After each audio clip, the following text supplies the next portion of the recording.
Richard Vale leaned back in his leather chair and smiled like a man holding all the cards. Hand over your client list. I set my briefcase on his mahogany desk and returned the smile. No, I'm here to audit you. His smile died. 15 years. That's how long I'd worked in the shadows of Vale and Associates, building portfolios that made Richard and his golden boy son richer while my name stayed buried in footnotes. 15 years of watching incompetent nepotism win over competence. But this morning, something shifted in my gut. Call it instinct. Call it survival. The rain hammered against the floor-to-ceiling windows of Richard's corner office. Gray skies matched the gray marble floors, the gray suits, the gray morality of this place. I'd spent my entire career here, thinking I was family, thinking loyalty mattered. You're fired, Richard said. Simple as that. No buildup. No mercy. His son John appeared in the doorway right on cue, smirking like he'd just won the lottery, which, in a way, he had. John Vale was 32, lazy and utterly incompetent. But he had the right last name and the right jawline for client meetings. This is a family restructuring, Richard continued, sliding a termination letter across the desk. We're streamlining operations. Your position is redundant. Redundant? The word tasted like ash. I'd built half their client relationships.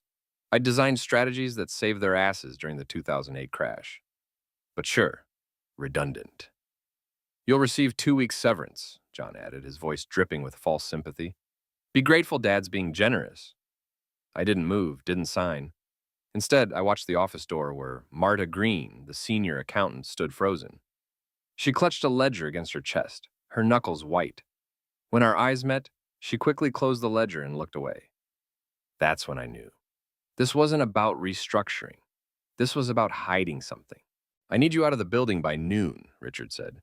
He stood, buttoning his suit jacket. Meeting over, execution complete. I picked up the termination letter, but didn't sign it. I'll need access to my files. Your files belong to the firm, John said quickly, too quickly. Richard's jaw tightened. Security will escort you to your office. You have 1 hour to collect personal items, nothing else.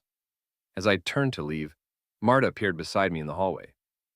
Her voice came out in a whisper, barely audible, over the rain. Don't let them lock you out of the vault room. They're hiding things. What things? She glanced back at Richard's office. I can't say more, just don't leave yet. Then she was gone, disappearing into the maze of cubicles like she'd never spoken at all.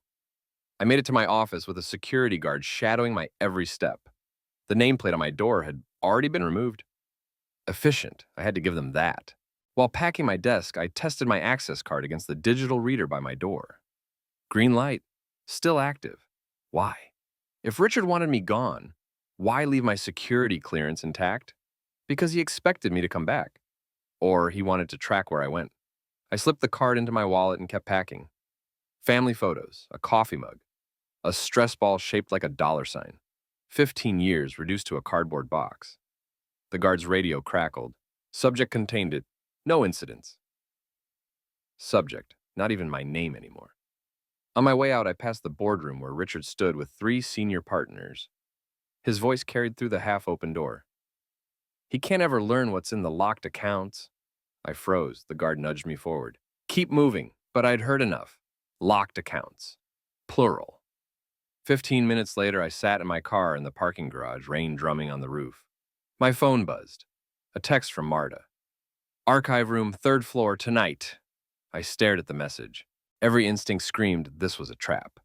But I'd spent 15 years playing it safe, and where had that gotten me? Fired. Erased. Redundant. I deleted the text and started the engine. But I didn't leave. Instead, I circled back into the building through the loading dock entrance. My access card worked. Green light. The loading dock was empty, cameras pointing at nothing in particular. I knew this building like my own apartment, every blind spot, every maintenance route. The archive room sat on the 3rd floor, tucked behind the legal department. I'd been there twice before, years ago, fetching old client contracts. Nobody used it anymore. Everything was digital now, supposedly. I took the service stairs, no cameras there. The door to the 3rd floor opened silently. The hallway stretched ahead, fluorescent lights humming. Empty. I moved quickly.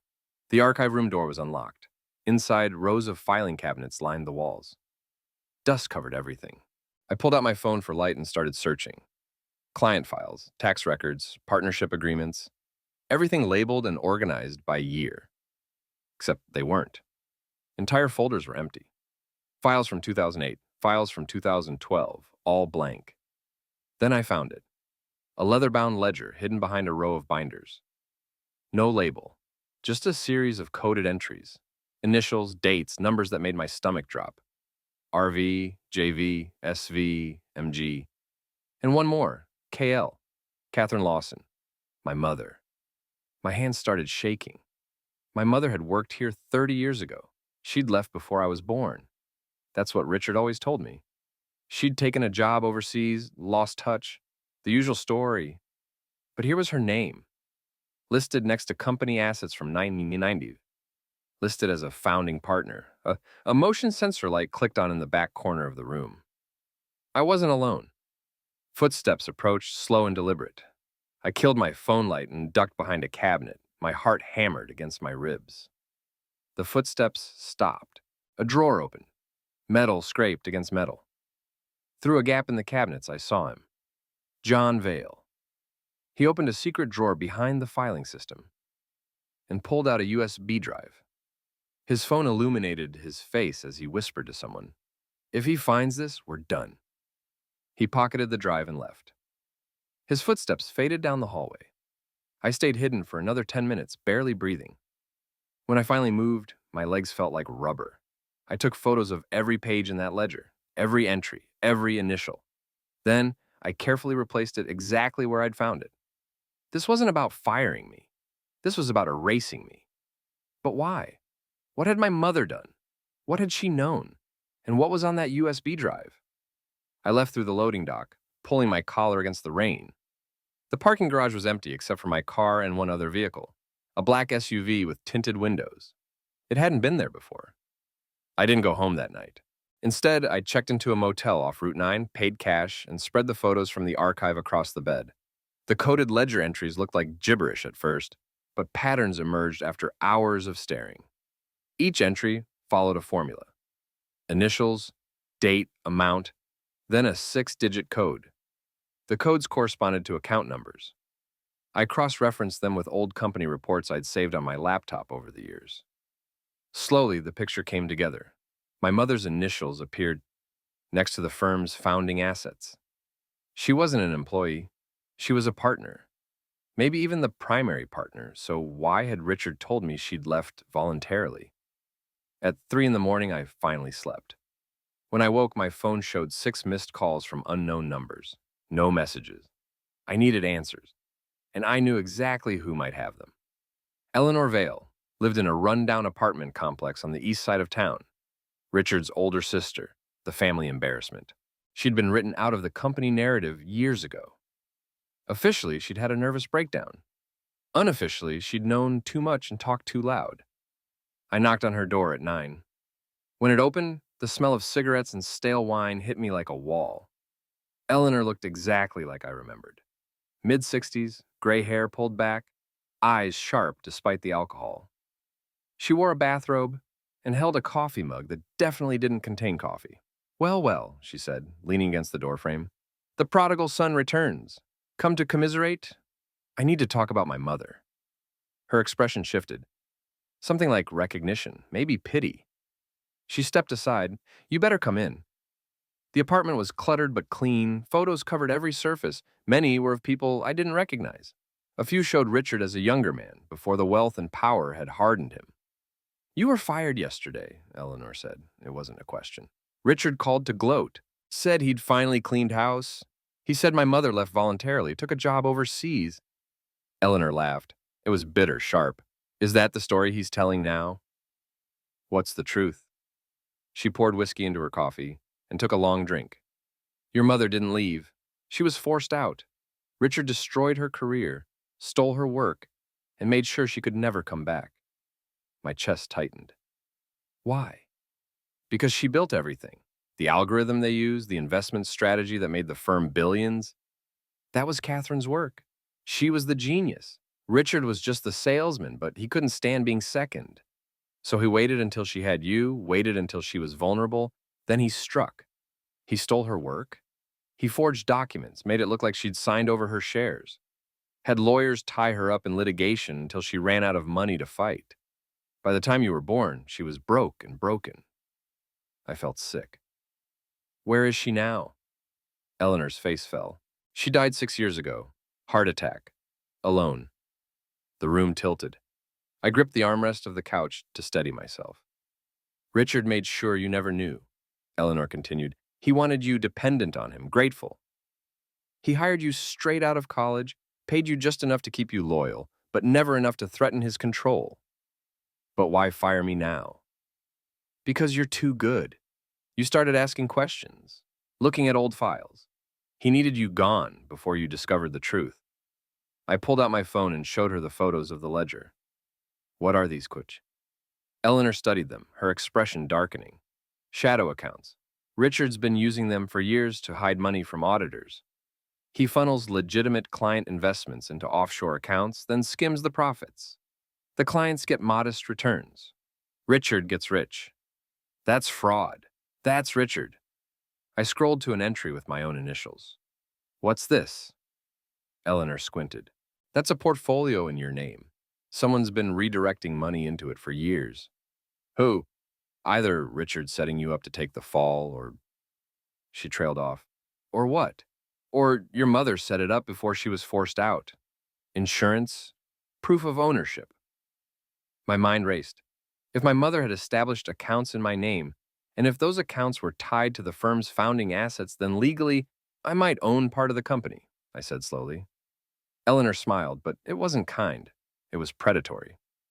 Now you're thinking like a veil. I stayed another hour listening to Eleanor's stories about my mother. Catherine had been brilliant, driven, and ethical to a fault. She'd wanted to build something legitimate. Richard had wanted empire. When I left, Eleanor grabbed my arm. Be careful. Richard doesn't lose. He burns everything to the ground first. Then maybe it's time someone burned him. I drove back toward the city, mind churning with everything I'd learned. The black SUV appeared in my rearview mirror around the halfway mark. It stayed 3 cars back, never overtaking, never falling behind. I took a random exit. The SUV followed. My heart rate spiked. I wound through suburban streets, testing. The SUV matched every turn. Finally, I pulled into a busy shopping center and parked near the entrance. The SUV stopped 4 spaces away. Tinted windows, no plates. Wait, no front plate, but that was legal in some states. I focused. No rear plate either. I went into the store, bought nothing, came back out 10 minutes later. The SUV was gone, but my car wasn't. Someone had slashed 2 tires. A security guard stood nearby, smoking a cigarette. I walked over. Did you see who did this? He glanced at my car, then away. Nope, been on break. Liar. But I couldn't prove it. I called a tow service and waited in the coffee shop across the lot. While I waited, Marta finally called. We need to talk, she said, her voice shook. But not on the phone. Meet me at the corner of 5th and Main, 8 tonight. Come alone. Marta, what's going on? You're not supposed to exist on the company records. Richard erased you twice. What does that mean? Twice? The line went dead. I stared at the phone, frustration mounting. Erased twice. Once when he fired me. But what was the second time? The tow truck arrived. I paid cash and had my car taken to a garage near my motel. Then I caught a cab downtown. 8 o'clock couldn't come fast enough. 5th and Main was a corner near the financial district. Busy during the day, dead at night. I arrived 15 minutes early and waited in a doorway across the street. Marta appeared at 8 exactly. She wore a hood and dark glasses despite the hour. We walked to a nearby park, neither speaking until we were alone. They know you were in the archive, she said immediately. How? Motion sensors, timestamps. Richard called me this morning asking if I'd seen you. What did you tell him? That you'd probably tried to salvage some dignity by taking files before leaving. He seemed satisfied. I pulled out my phone. What are these shadow portfolios? Marta looked at the photos and paled. Where did you get these? The archive. You told me to look. I told you to be careful, not steal evidence. She ran a hand through her hair. These accounts are how Richard's been hiding money for decades. He redirects client investments into shell companies, skims profits, then reports lower returns to the clients. They think the market is underperforming. Richard knows better. And this one? I pointed to the entry with my initials. That's the interesting part. Someone established that account in your name 15 years ago, the same month you started working at the firm. Since then, money's been flowing in and out, but you've never touched it because you didn't know it existed.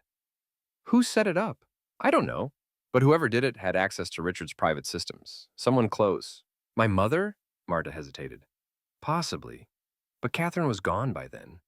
It would have had to be someone still inside. Who? That's what I've been trying to figure out. The account transactions are routed through a trust. The trustee's identity is sealed. Before I could respond, Marta's phone buzzed. She looked at it and froze. What? Someone just accessed my work computer remotely. They're going through my files. We stared at each other. We need to go, I said. No, I need to go home and secure my backups. If they find those, she didn't finish. I'll come with you. Bad idea. If Richard knows we're working together, we're both finished. She started walking away, then turned back. There's something else. The second erasure. I finally figured out what it means. Tell me. Richard didn't just fire you yesterday. He tried to erase you from the company 30 years ago, before you were born. My blood went cold. What are you talking about? Your mother was pregnant when Richard forced her out. He knew you existed. He made sure there was no paper trail connecting you to the firm, no birth records in the company files, no insurance claims, nothing. You weren't supposed to inherit anything. But I do. Legally, maybe, if you can prove Catherine's partnership was stolen, if you can prove those shadow accounts exist, if you can survive long enough to fight. She turned and walked into the darkness. I stood there, processing. Richard had tried to erase me before I was even born. My phone buzzed. A text from an unknown number. Your apartment. Now. I ran. My apartment door stood open when I arrived. The lock hadn't been forced. Someone had used a key. Inside, chaos. Drawers pulled out, cushions slashed, closets emptied. My laptop was gone. My files scattered and torn. They'd been thorough. I called Marta. No answer. Called again.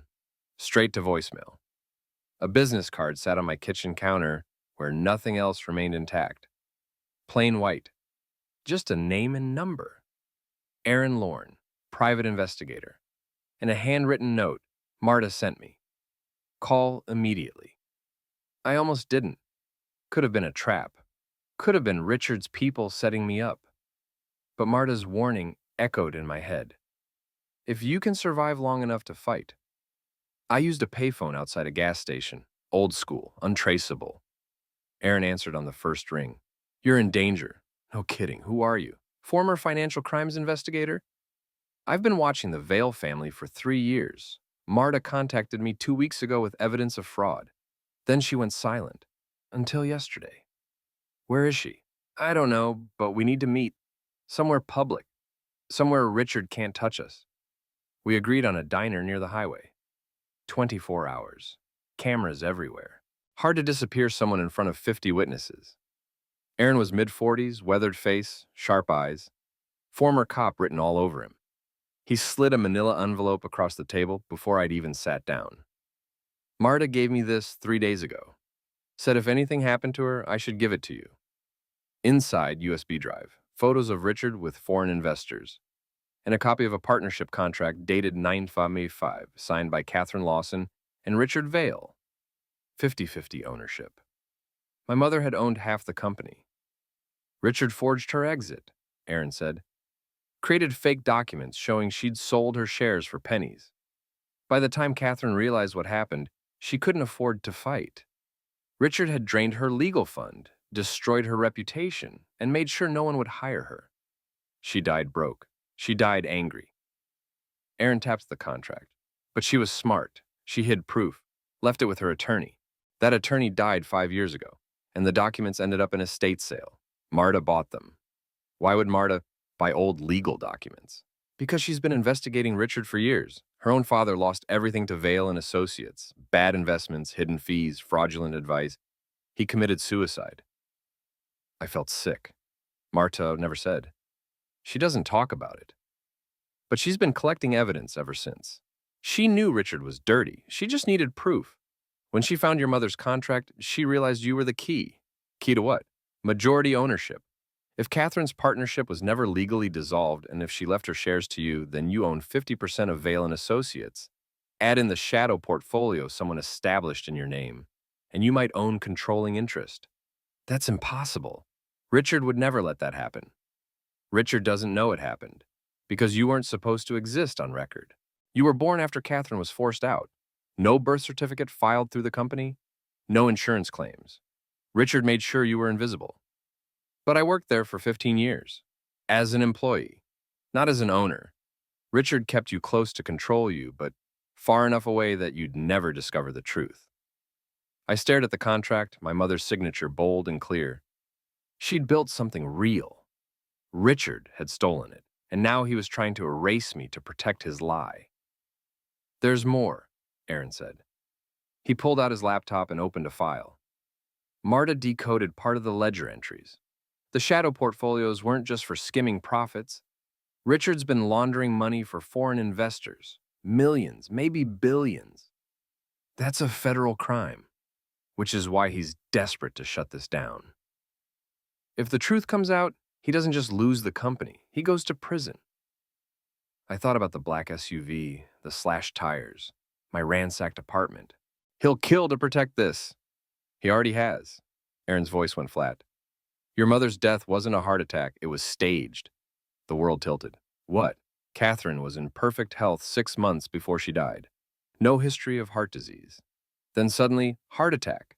No autopsy, quick cremation, Richard paid for everything. You think he murdered her? I think he made sure she couldn't cause problems. Whether that's murder or coercion, I don't know. But the timing was convenient. She'd just contacted a lawyer about reclaiming her shares. I couldn't breathe. My mother. The woman I'd never known. Murdered to protect Richard's empire. We need to go, Aaron said suddenly. He was looking past me out the window. Black SUV in the parking lot. We left through the kitchen, running through the back alley. The SUV followed, but we knew the neighborhood. We split up, ducked through a residential area, and met 2 blocks later near a subway entrance. They're not playing anymore, Aaron said, breathing hard. Richard knows you're digging. He's going to escalate. So what do? We expose him, but carefully. We need more evidence. We need the full ledger. And we need to find Marta. She could be dead. Or she's hiding. She's smart. She knew this might happen. We took the subway to Aaron's office, a small space above a printing shop. He had files covering every surface, photos, bank statements, interview notes. He'd been building a case against Richard for years. I couldn't touch him before, Aaron explained. He's too connected, too careful. But with you and Marta's evidence, we have a shot. He pulled up a file on his computer. This is Richard's real estate portfolio, shell companies. Offshore accounts, properties in 12 countries, all purchased with money that should have been client profits or your mother's assets. I scrolled through the data. Mansions, yachts, art collections. Richard had built an empire on theft and fraud. There's something else, Aaron said quietly. John Vale has been gambling, heavily. He's stolen from client accounts to cover his debts. Hundreds of thousands. Richard knows. He's been covering it up.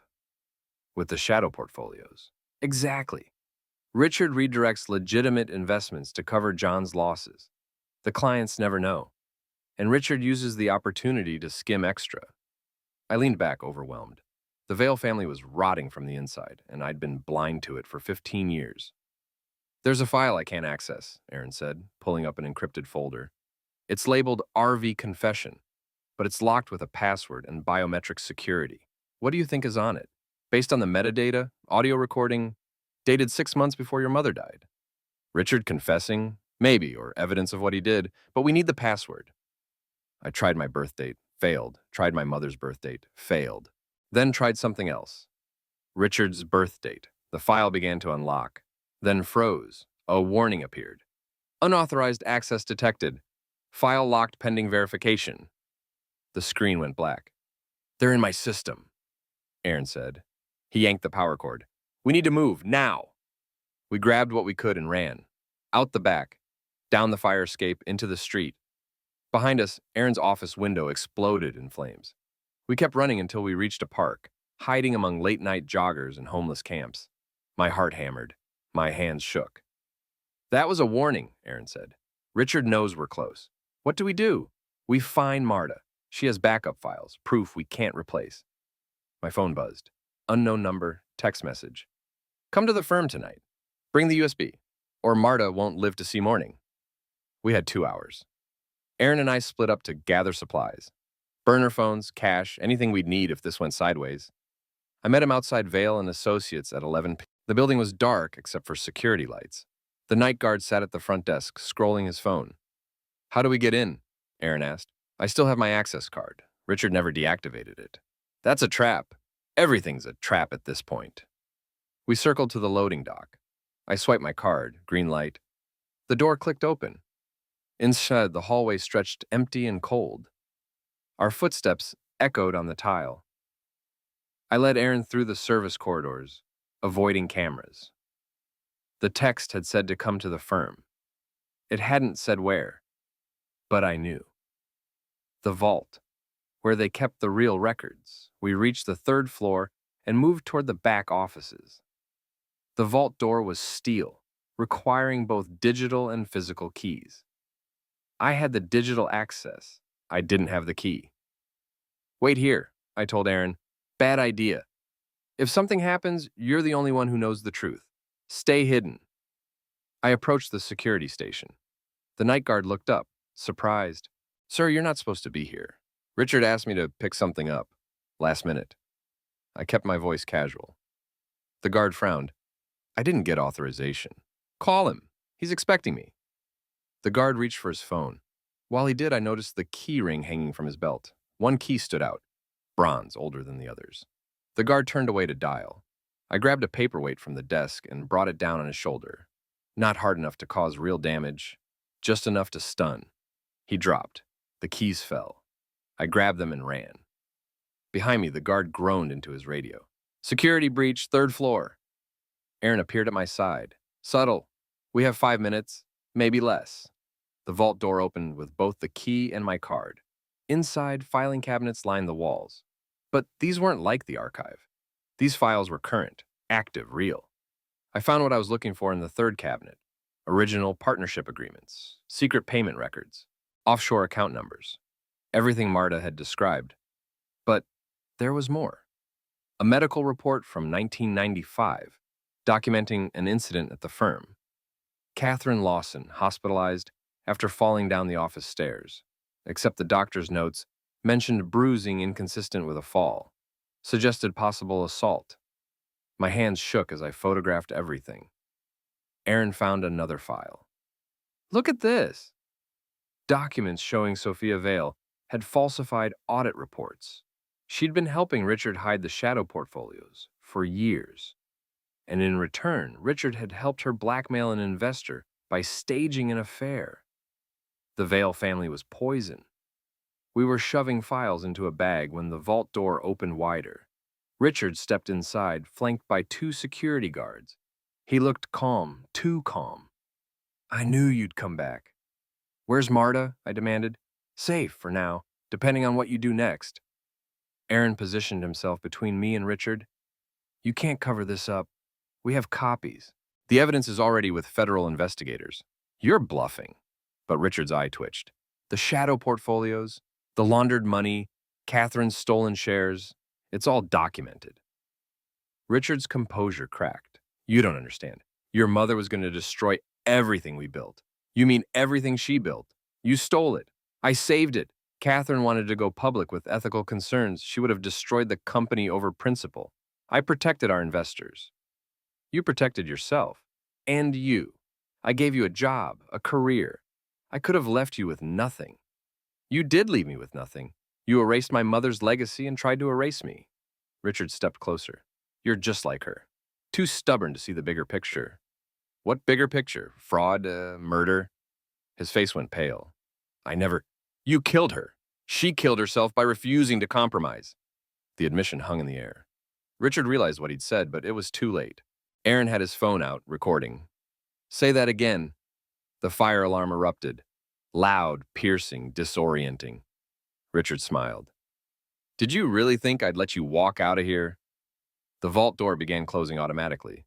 Fire protocol. Seal the vault to protect documents. Aaron and I ran for the door. We squeezed through just as it slammed shut, trapping Richard inside with the guards. But we weren't safe. John Vale waited in the hallway with more security. "Going somewhere?" John asked. I held up my phone. "We recorded everything, your father's confession, the files, all of it." John's confidence wavered. "You're bluffing. Try me." Aaron moved first, feinting left, then diving right. The security guards were slow, confused. We bolted for the emergency exit. Behind us, John screamed orders. Footsteps pounded after us. We hit the stairwell and ran down 3 floors, burst out into the rainy night. My car was blocks away. Too far. Aaron pulled me toward his vehicle, parked in a side alley. We jumped in just as security spilled out of the building. He floored it. The car fishtailed on wet pavement, then straightened. Behind us, headlights gave chase. "Where do we go?" I asked. "Somewhere Richard can't reach." Aaron took a hard turn, then another. "I know a place, safe house. We'll regroup there." The chase lasted 10 minutes. Aaron knew every backstreet, every shortcut. Eventually, we lost them in a residential maze. We ended up at a warehouse on the edge of town. Aaron's safe house was in the basement. Cold concrete, but secure. We spread out everything we'd taken from the vault. The evidence was damning. Richard had committed fraud, theft, and admitted to causing my mother's death, even if indirectly through coercion and psychological pressure. "We need to find Marta," I said. "I've been trying." Aaron pulled up a laptop showing GPS tracking. "She activated her emergency beacon 2 hours ago. She's being held in a storage facility on the south side." "Then let's go." "It's not that simple. Richard will have guards, cameras. We can't just walk in. So we don't walk, we plan." We spent the next hour mapping the facility. Aaron had surveillance photos from previous investigations. We identified entry points, guard rotations, camera blind spots. At 3 a.m., we moved. The storage facility was massive, rows of units stretching into darkness. We entered through a maintenance gate, cutting the lock quietly. Unit 247. That's where Marta's signal originated. We found her in the back unit, tied to a chair, gagged. Her face was bruised, but her eyes were alert, angry. Aaron cut her loose while I kept watch. "Are you okay?" "They took my files," Marta said, voice hoarse. "Everything I had on Richard." "We have copies," I assured her. "We got into the vault." Her eyes widened. "You're insane." "Probably. But we have proof now. Richard's confession. The real documents. Everything." Outside, an engine roared. Lights swept across the facility. "We need to move," Aaron said. We ran through the maze of storage units, trying to reach the exit. But Richard's people had surrounded the facility. We were trapped, unless we went up. I spotted a fire escape leading to the roof. "This way." We climbed. Below, guards searched the ground level. On the roof, wind whipped rain into our faces, but we could see the city, see escape routes. Aaron pointed to an adjacent building. "We can jump." "That's 10 feet, Marta said. "You have a better idea?" We didn't. One by one, we leaped across the gap. My heart stopped mid-flight. Then I hit the other roof, rolled, came up running. We made it to street level through another building's access. By the time Richard's people realized we'd escaped, we were 3 blocks away in Aaron's car. Back at the warehouse, Marta finally explained everything. "I've been investigating Richard since my father died. I got hired at Vale and Associates specifically to gather evidence. When I found Catherine's contract, I knew you were the key. You have legal claim to the company. Even after all this time, partnership agreements don't expire, and Catherine never legally dissolved hers. Richard forged documents, but the original contract still exists. That means her shares passed to you when she died. So I own 50% of the company." "Actually," Marta said carefully, "you own 51%. "How?" "The shadow portfolio in your name. Someone established it with company assets. assets that legally belong to you through Catherine's shares. Richard's been accidentally funneling money into your account for 15 years, thinking he was setting you up. Instead, he was giving you controlling interest. I stared at her. You're saying I own Vale and Associates? If we can prove it in court, if we can survive long enough to fight. Aaron interrupted. There's something else. I cracked part of the confession audio. Want to hear? He played the file. Richard's voice, recorded years ago, speaking to someone off mic. Catherine won't stop digging. She found the offshore accounts. She knows about the investors. If she goes public, we all go to prison. We need to make sure she disappears. Quietly. My mother's voice came next, angry and afraid. I built this company, Richard. Those are my algorithms, my strategies. You can't just steal. The audio cut off. Static. Then Richard again. Watch me. The file ended. We sat in silence. Richard had confessed to destroying my mother. Maybe not murder in the legal sense, but close enough. We can take him down, Marta said. We have evidence, witnesses, the confession. But first, we need to secure the documents, Aaron added. Richard will try to destroy everything. The vault, I realized. He'll burn the building before letting anyone see those files. Then we beat him to it, Marta said. We file the claim now. Tonight. Emergency injunction. Freeze all company assets before Richard can move them. Can we do that? If we have the partnership contract and the confession, yes. A judge will grant a temporary order until this is sorted out. We worked through the night. Aaron had lawyer contacts who specialized in corporate fraud. By dawn, we'd filed an emergency motion with the county court. At 8 a.m., my phone rang. Richard. I put it on speaker. You made a mistake, he said. His voice was ice. No, you did. 30 years ago. Whatever you think you have, it's not enough. We have your confession. We have the files. We have proof Catherine owned half the company and you stole it. Silence, then I'll destroy you. You already tried, but I'm still here. And now I'm coming for what's mine. I hung up. The injunction was granted at noon. Judge Patricia Warren, known for her no-nonsense approach to corporate fraud, signed the order freezing all Vale and Associates assets pending investigation. Richard's lawyers immediately filed appeals. But for now, nothing could move. No accounts, no transfers, no document destruction. We'd won the first battle, but the war was just starting. That afternoon, I stood outside Vale and Associates as federal investigators arrived. They carried boxes, computers, everything Richard had tried to protect. John appeared on the front steps, pale and shaken. His eyes found mine across the plaza. For a moment, we just stared at each other. Then he turned and walked back inside. Marta squeezed my shoulder. You did it. We did it. What happens now? Now we make sure Richard can't wriggle free. Aaron had spent the morning coordinating with federal investigators. The evidence we'd collected was enough to launch a full criminal investigation. Fraud, money laundering, corporate theft. The charges kept mounting. But there was still one thing I needed to do: confront Richard face to face. I found him at the Vale mansion. The gates were closed, but I parked on the street and waited. Eventually, Richard came out. He looked older, tired, the weight of his crimes finally showing. You have everything, he said through the gate. What more do you want? I want to understand why. Why destroy my mother? Why try to erase me? You could have shared the company. You could have been partners. I couldn't share. Not with someone who wanted to dismantle everything I'd built. Catherine had principles. Principles destroy profit. So you destroyed her instead. I gave her a choice. She chose wrong. She chose honesty. You chose theft. Richard's face hardened. You think you've won? You've just inherited a nightmare.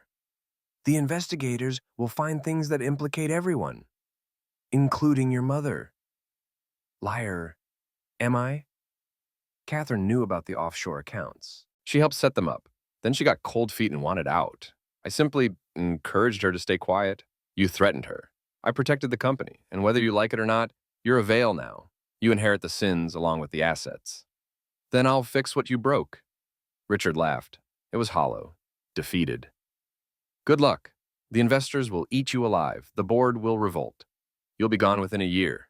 Maybe, but I'll sleep better than you ever did. I walked away. Behind me, Richard shouted, "You're just like her, too naive to survive."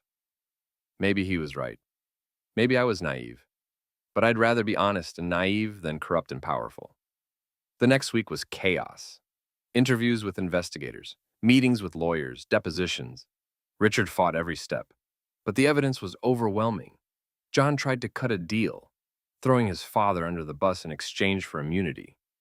Sophia disappeared, rumored to have fled to Europe with a suitcase of cash. Through it all, Marta and Aaron stayed by my side. They helped me navigate the legal maze, helped me understand the company I'd inherited, because that's what happened. The court ruled that Catherine's partnership had never been legally dissolved. Her shares had passed to me upon her death. Combined with the shadow portfolio assets, I now owned a controlling interest in Vale & Associates. Richard was arrested 2 weeks later. The charges included fraud, money laundering, and obstruction of justice. He'd spend the rest of his life in courtroom battles and probably prison. I stood in the boardroom where Richard had fired me.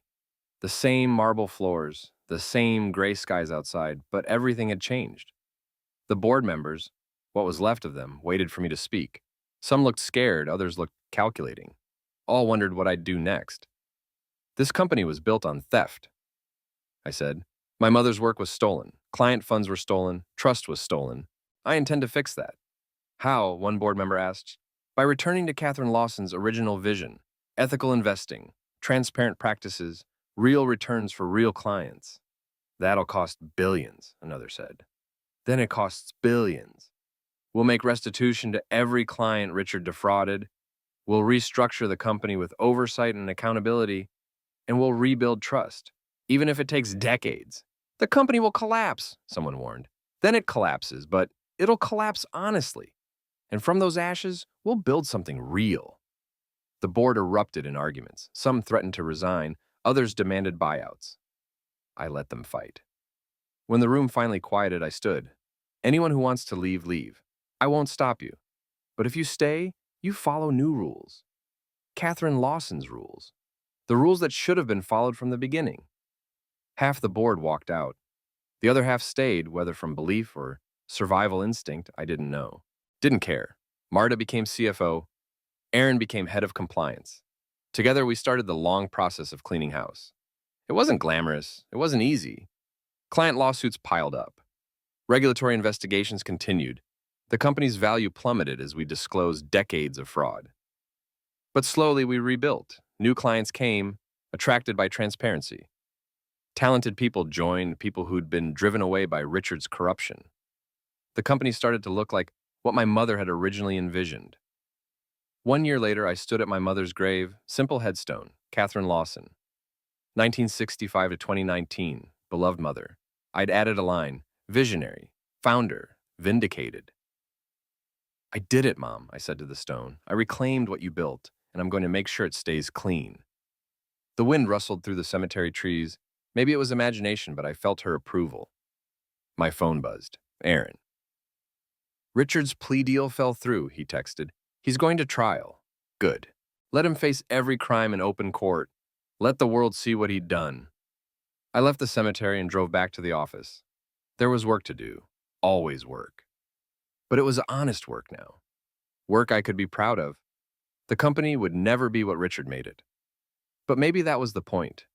Maybe sometimes you have to burn down the empire to build something better.